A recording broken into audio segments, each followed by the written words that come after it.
our celestial neighbor, the planet Mars. Astronomers once considered Mars to be a long, barren, and geologically dead rock in space. But since the arrival of our probes beginning in the 1960s, the planet has come alive for us.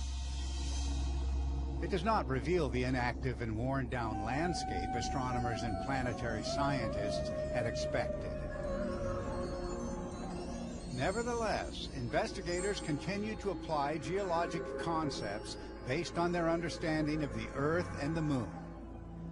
They could only see volcanism, erosion, surface movement, and surface collapse, all punctuated by episodic impacts from space over billions of years. What force created the sharply cut gouges and depressions across the surface of Mars, looking as if a giant trowel descended to scoop out material at radically different and irreconcilable depths?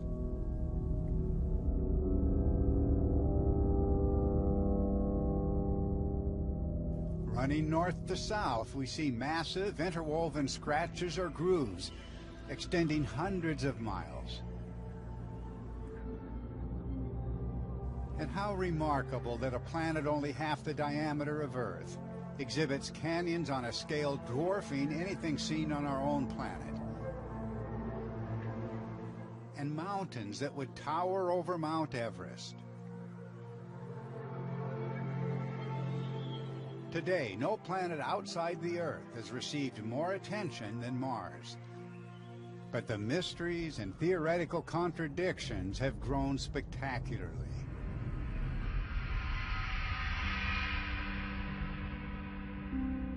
For decades now, investigators have wondered why the two hemispheres of Mars look as if they were formed in different worlds.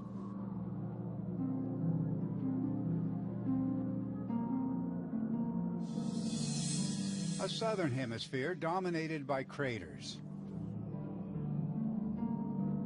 A northern hemisphere with only sparsely scattered craters. And note the contrasting crustal depths of the two hemispheres. Shallow crust in the north, much thicker crust in the south. Why would a planet evolving in isolation display such a profound dichotomy? It's as if some unknown force excavated the northern crust miles deep. The hemispheric removal of crustal material requires a force external to Mars, acting on the planet. But when it comes to external events, scientific convention has only one thing to work with: random collisions.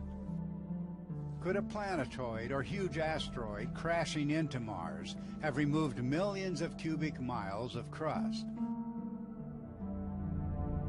A shattering impact is all that theory would allow. But what would Martian history look like were we to include electrical events? Events on a scale sufficient to sculpt the surface of the red planet from pole to pole.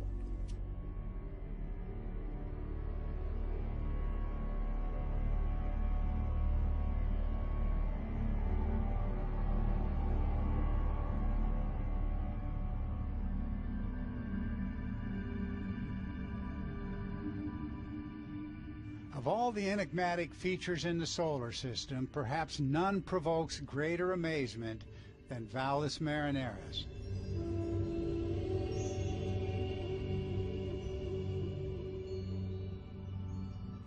The largest canyon on any planet or moon, the Deep Trench Complex stretches a third of the way around the planet. Hundreds of times larger than the Grand Canyon. It would reach from San Francisco to New York and beyond. Prior theory of planet formation had never anticipated such a chasm on a small planet. What natural force excavated this colossal trench?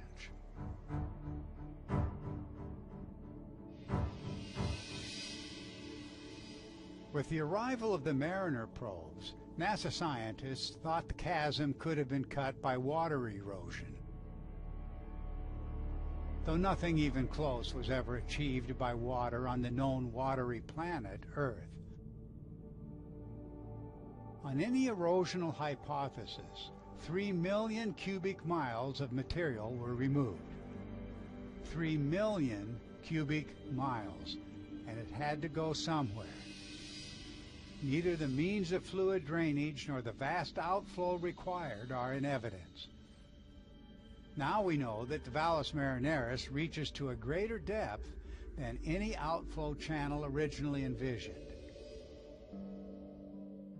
And the tributaries imagined by some turned out to be cleanly cut alcoves and stubby depressions. They are not connected to feeder streams at all.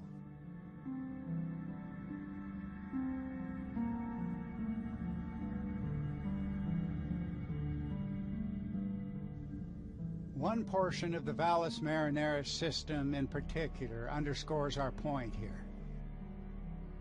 Planetary scientists acknowledge that Hebe's Canyon, much larger than our Grand Canyon, is an inseparable part of Valles Marineris. As scientists have now acknowledged, it was certainly not created by water.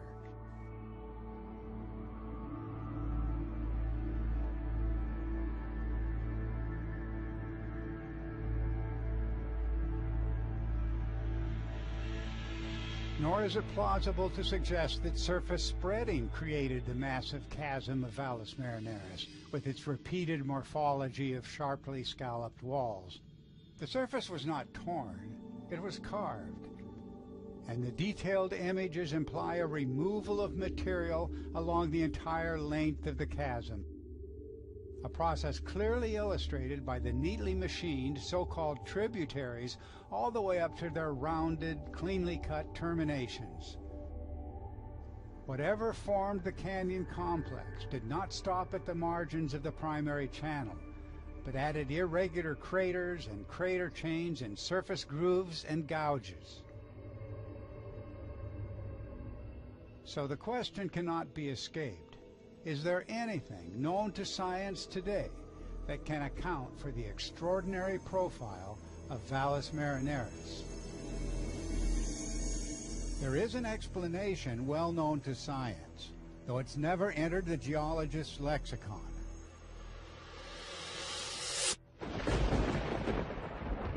Lightning.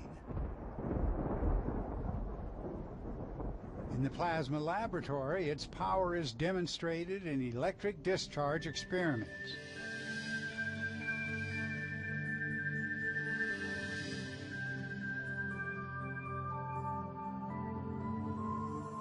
But the form unfamiliar to conventional science today is the cosmic thunderbolt.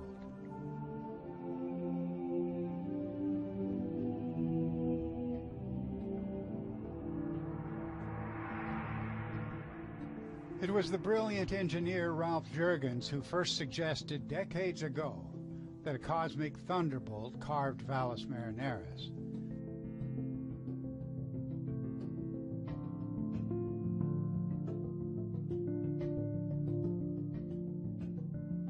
With the benefit of more recent data, electrical theorist Wallace Thornhill returned to this extraordinary possibility.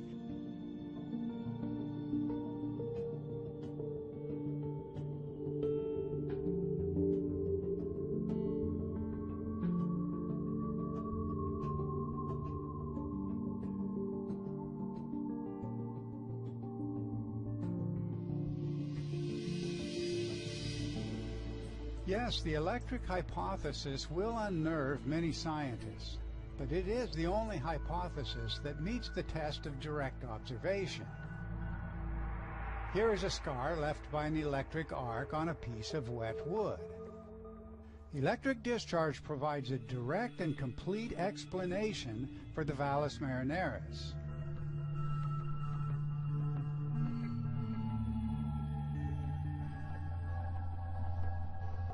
The so-called tributaries of the valley were cut by secondary streamers of the discharge. That is a typical signature of an electric arc when it cuts a surface channel. And here is the scar from electric discharge to an insulator. Notice in particular the network of secondary streamers to the left, a perfect counterpart to the western edge of Valles Marineris. It was long held that this remarkable region on Mars was the result of uplift, fracturing, and spreading. And from a distance it did look like fracturing. But with a closer view in front of us, it is simply irrational to cling to that interpretation. Material has been cleanly removed, exactly as in the discharging to the insulator. The evidence now available demands a new perspective, a larger field of view. In Thornhill's interpretation, the discharge took the form of a plasmoid, not unlike the plasmoid from which a spiral galaxy is formed.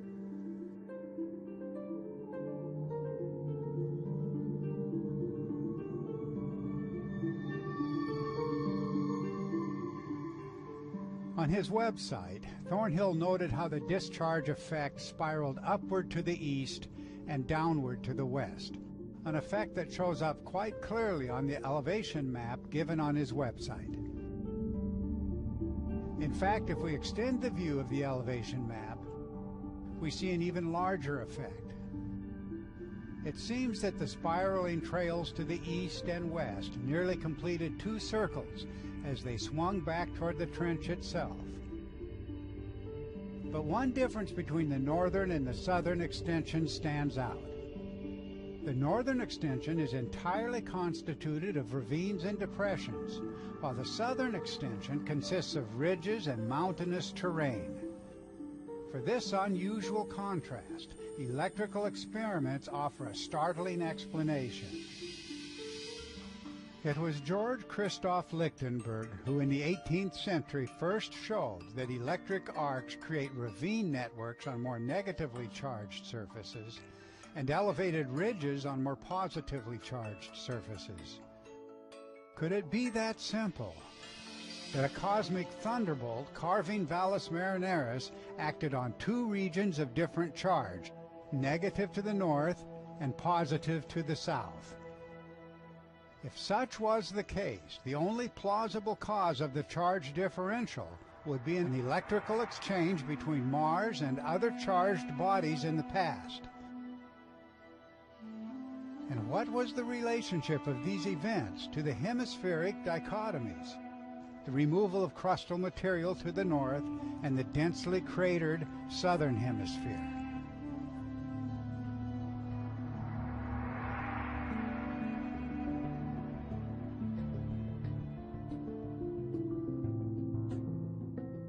In the electrical interpretation, the violent excavation of the surface to create Valles Marineris would have created immense deposits of sediment on surrounding topography.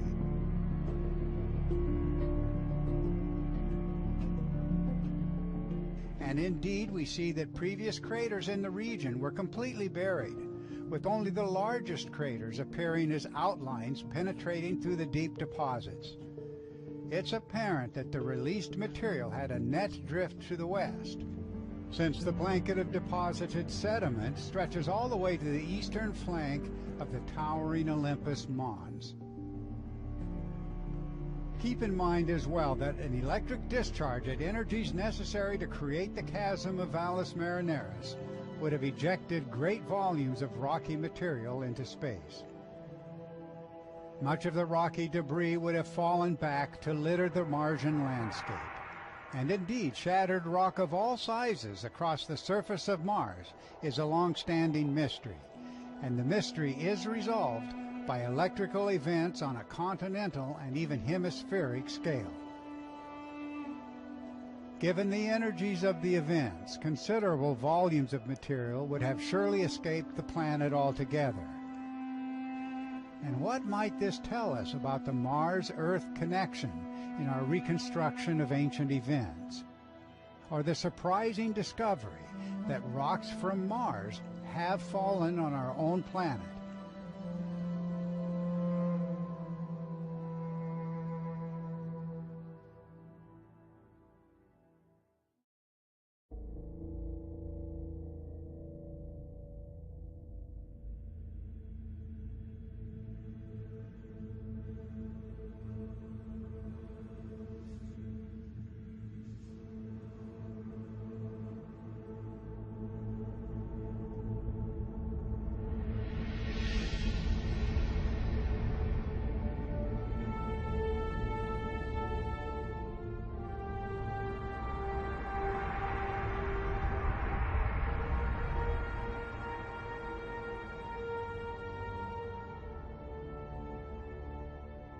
One of the great surprises of the space age was the discovery that certain meteorites had arrived from the planet Mars.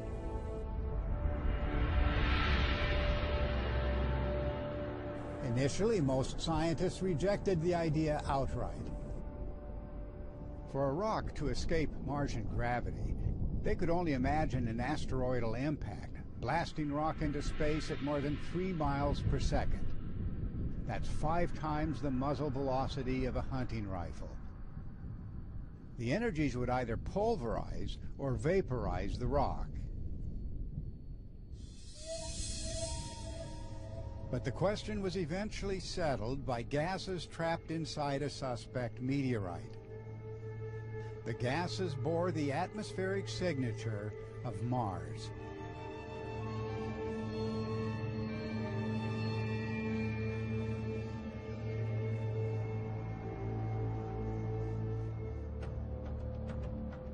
By 2003, at least 30 meteorites had been identified as Martian. But how could the removal of rock from the Martian surface have occurred? Planetary scientists began to offer exotic speculations based on mathematical models.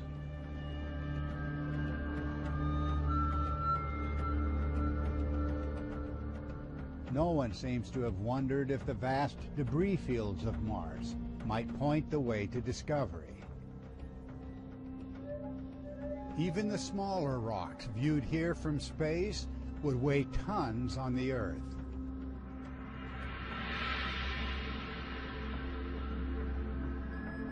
We have proposed that in a former epoch of planetary instability, electric discharge excavated the Martian surface miles deep, throwing massive quantities of rock into space. This would mean that most of the Martian rocks reaching Earth would have come from well below the surface and would not even bear the atmospheric signature of the planet. So it is not unreasonable to suspect that the planet Mars was not a small contributor, but the greatest contributor to meteoric bombardment of Earth in ancient times.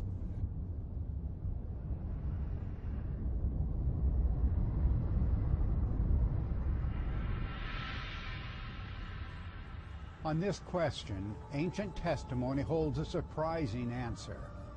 Worldwide accounts describe apocalyptic wars of the gods, punctuated by lightning and falling stone. Rocks from space falling on the Earth have no connection to lightning and thunder in our own time.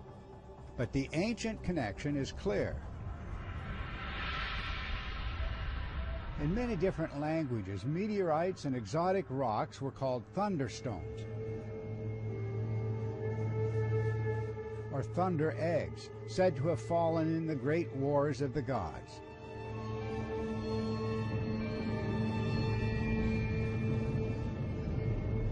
It seems that the answer lies with the world's first astronomers. They insisted that rocks from space were hurled by the warring thunder god, the planet Mars.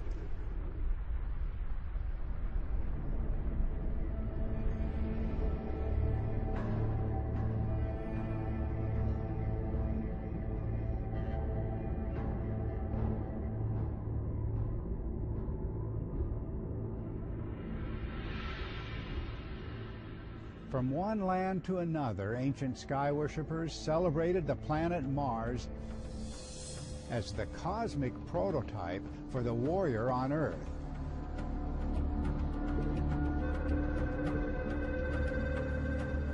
It seems that rocks encircling Mars, when Mars loomed huge in the heavens, appeared as a fiery retinue of warriors with a blazing countenance.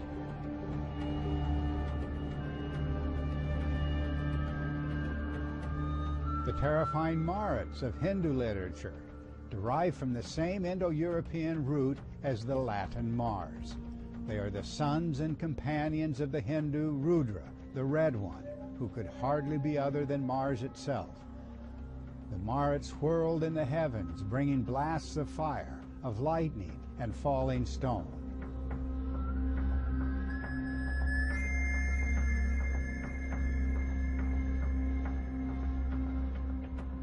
Babylonian astronomical traditions declare precisely the same thing of Nergal, the planet Mars. Raging demons with awesome numbers run at his right and at his left, the texts say. In the same way, the classical poet described the dwelling of the Greek Ares, the Roman Mars, ringed by 1,000 furies.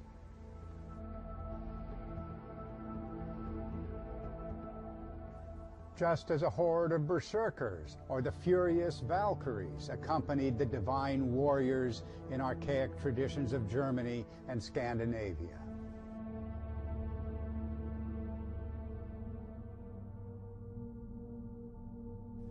For many years, our claim has been that catastrophic electrical exchanges between Mars and other planets at close range removed immense volumes of rock, dust, and debris from the surface of the red planet.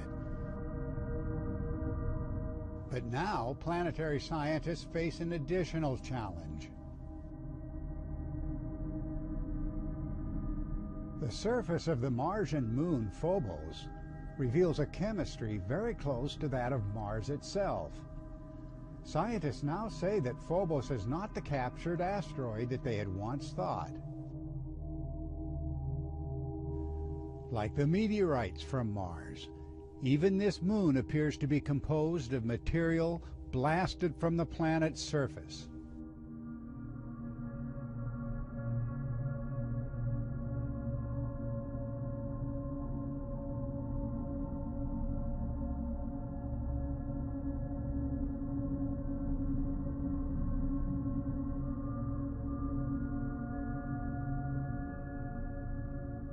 Theorists envision rocky debris orbiting Mars after a major impact event, then gradually accreting into the observed moon. But it's surely more likely that collisions of rocks in orbit would progressively wear them down, not create a moon. The idea of gravitational accretion followed by meteoric impact is in fact contradicted by the most visible surface features of Phobos. Imagine the secondary collision that impact theories required in order to create the gigantic Stickney crater, 5.6 miles in diameter, almost half the diameter of Phobos along the axis of the supposed impact. The trivial gravity of the moon could never hold together a loose collection of rocks experiencing such an event. Parallel channels and crater chains running in every direction. Is it a coincidence that everything required to fuse material in the implied way has already been demonstrated by electric arcs in the laboratory? Pinching material into spherical shapes. The same electric force that produces parallel channels and crater chains.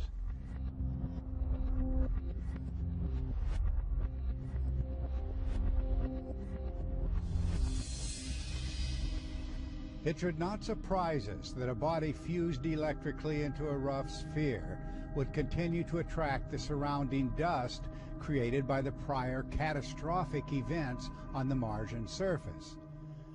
But no popular theory has explained how Phobos acquired a surface layer of dust or fine grain estimated at 100 meters deep. Even moderate vibrations created by the larger supposed impacts would immediately have propelled collected dust grains back into space due to the rock's minuscule gravity. The available evidence points directly to the very centerpiece of ancient fears, the cosmic thunderbolt, and the ancient story of the great warrior in the heavens, of his raging companions, and of hurled stone does not end here.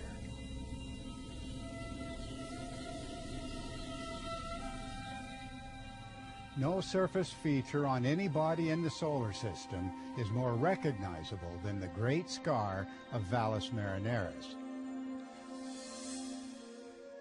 And it appears that ancient nations preserved a story about this memorable scar.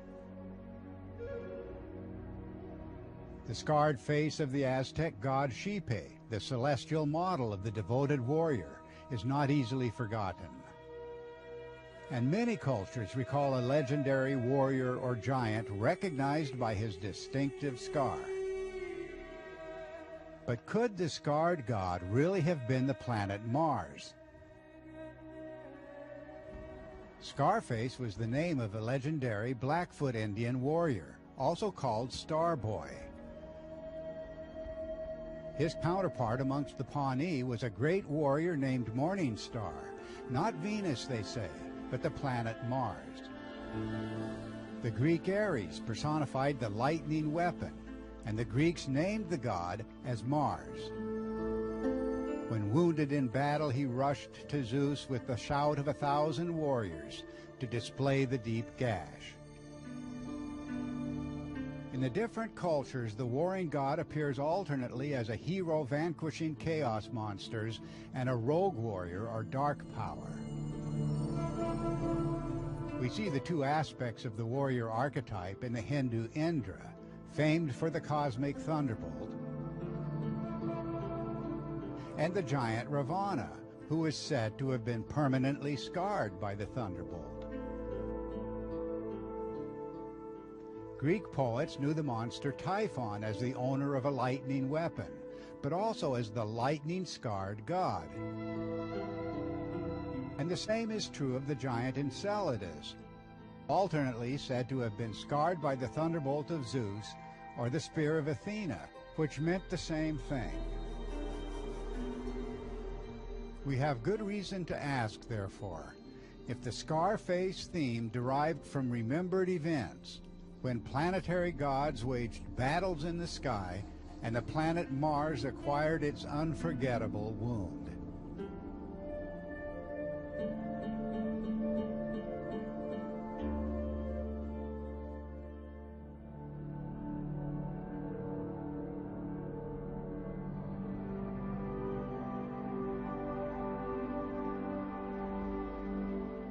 In its sheer size, the towering Martian mountain Olympus Mons dwarfs anything seen on Earth.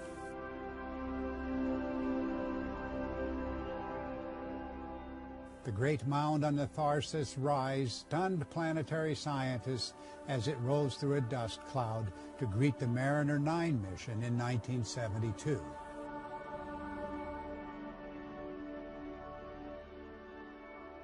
Almost as flat as a pancake, Olympus Mons is 3 times the height of Mount Everest and as wide as the entire state of Arizona. From its discovery onward, planetary scientists interpreted Olympus Mons as a classic shield volcano, comparing it to the great shield volcanoes of the Hawaiian Islands. But Olympus Mons is as large as the entire Hawaiian Island chain of mountains, from the seafloor to their summits. Numerous features distinguish it from any shield volcano on Earth. Its steep scarp rises up to 4 miles high. No shield volcano offers a counterpart to this towering cliff.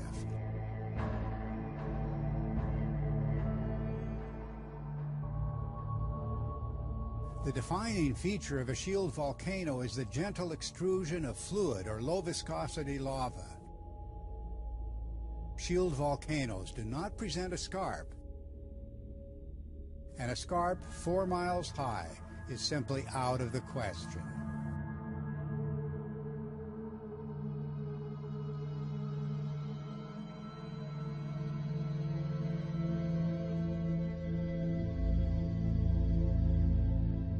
In fact, one enigma after another leaps out at the observer. A blanket of incredibly fine, filamentary ridges and ravines. A surrounding aureole, exhibiting sharply cut ridges and channels, and stupendous carved blocks.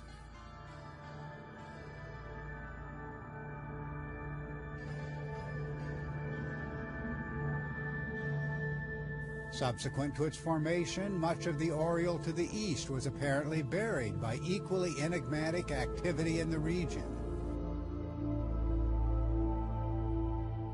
Indeed, the Tharsis Rise as a whole is a long-standing enigma, 2,500 miles across and more than 6 miles high. A vast bulge of this sort has no place in the standard evolution of an isolated planet.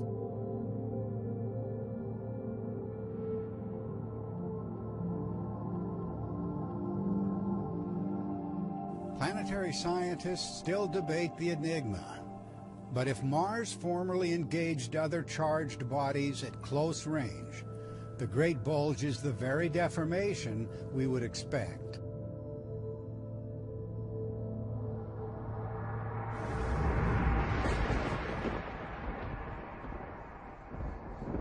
Claimed that the surface of Mars was sculpted by electric discharge in an epoch of solar system instability and planetary violence. Yes, this is an outrageous idea, but Olympus Mons itself has all the characteristics of a lightning blister. Such raised, bell-shaped blisters can be found on the caps of lightning arresters after a cloud-to-ground strike. And we find them in other natural settings as well. They are elevated fulgurites, what some have called fulgamites. The discharge that creates a raised fulgurite is often followed by lesser strokes along the same ionized path, creating overlapping pits on the top of the formation, just like the circular craters on the summit of Olympus Mons. On the Martian mountain, the smaller craters center on the walls of the larger and are cut to greater depths, as if with a cookie cutter. The material that forms the raised fulgurite is scavenged from the surrounding surface. The result is an encircling depression or moat. This characteristic is so clear and obvious as to raise a critical question. Is there a moat around the base of Olympus Mons? Planetary scientists say there is a moat, but that its remains are only slightly visible to the west, and the rest of the moat has been buried by later deposits of material whose origin is still debated. They explain the moat as the effect of Olympus Mons sinking into the local terrain over long spans of time. But is another explanation possible?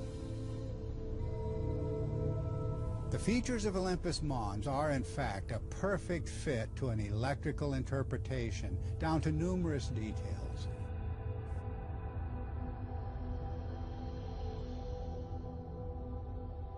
Several years ago, Wal Thornhill conducted a laboratory experiment to demonstrate the effect of an electric arc on a positively charged, or anode, clay surface. At moderate power, the electric arc raised a circular mound from the surrounding material to create both a moat and an encircling fluid aureole extracted from the clay, while also carving a crater on the top of the mound and cutting pits and gouges in its flanks.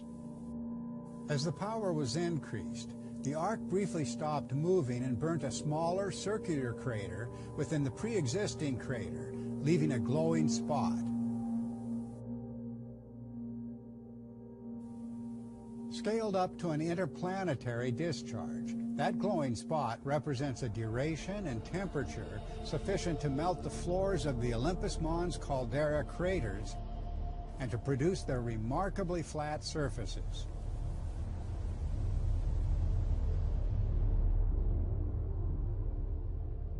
The Olympus Mons aureole also has its analog on the aureoles of lightning blisters, showing concentric scarring.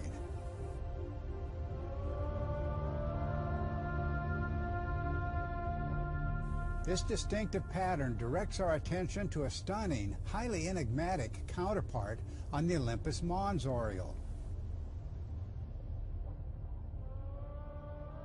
In conventional terms, the similarity can only be accidental.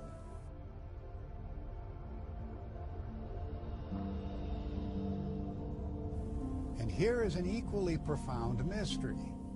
Much of the original aureole was overwritten by subsequent scarring.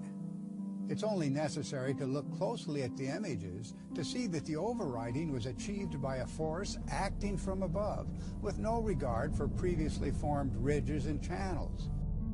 That's the trademark of electric arcs acting on a surface.